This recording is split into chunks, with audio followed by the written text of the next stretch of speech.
We'll start off the graphics presentation by showing the passage of time. We will speed up the flow of the game to show sunrise.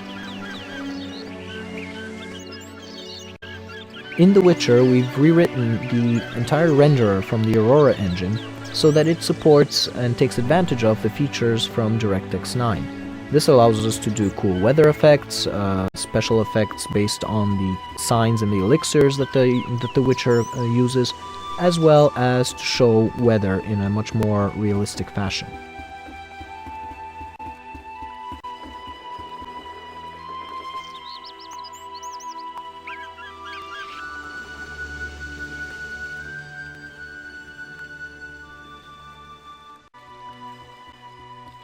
The game also contains realistic weather. This includes various forms of rain, various intensities of rain, all the way through thunderstorms and lightning.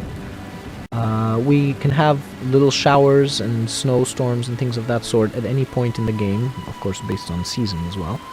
And these are not controlled in any particular way. They are randomly generated events to add a little bit of random flavor to the game itself as the player goes through it.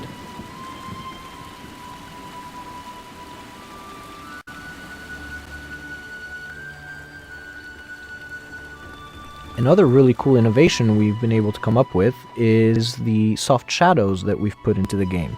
These shadows look much more realistic than sharp shadows that you would have in most other games, but at the same time they are practically as efficient as the traditional hard shadows you would have. The cool thing is that they are much more integrated into the world and don't stand out as much as they do in other games, and so create a much more realistic feel to the environment.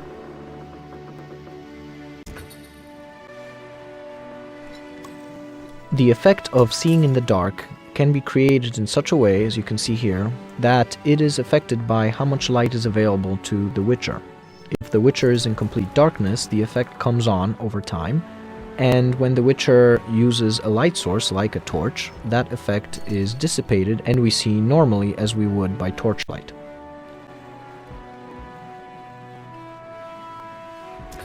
A stronger version of the night vision elixir allows us to see through walls and also displays an alternate way of including a special effect in the game. What we also see is, once we've taken the stronger night vision elixir, is that we are able to create the effect of poisoning as a full screen effect as well.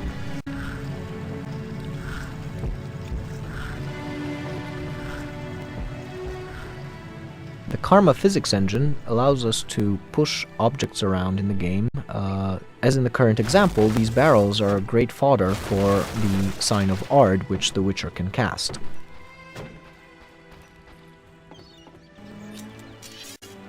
In addition, we use ragdoll physics for our opponents so that they too can be pushed around and fall realistically without the need to create special animations. We can even push these opponents off of the bridge, as we see here.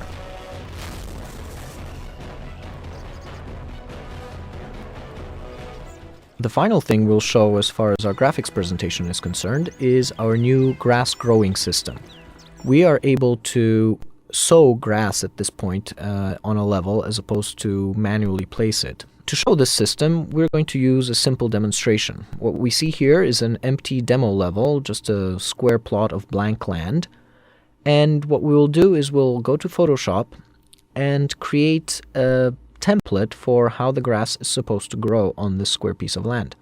We'll use 3 different colors to represent 3 different textures of grass that we want to sow.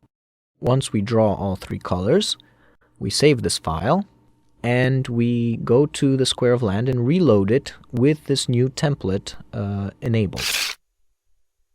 And as we see, the result is that where we drew the colors, different textures of grass are growing at this point. They can cross each other, and so wherever the 2 colors crossed, we have both types of textures present. And where they are alone, the single texture represents the grass in that area. This concludes the presentation of our game. I certainly hope you enjoyed it and look forward to presenting it in person next time.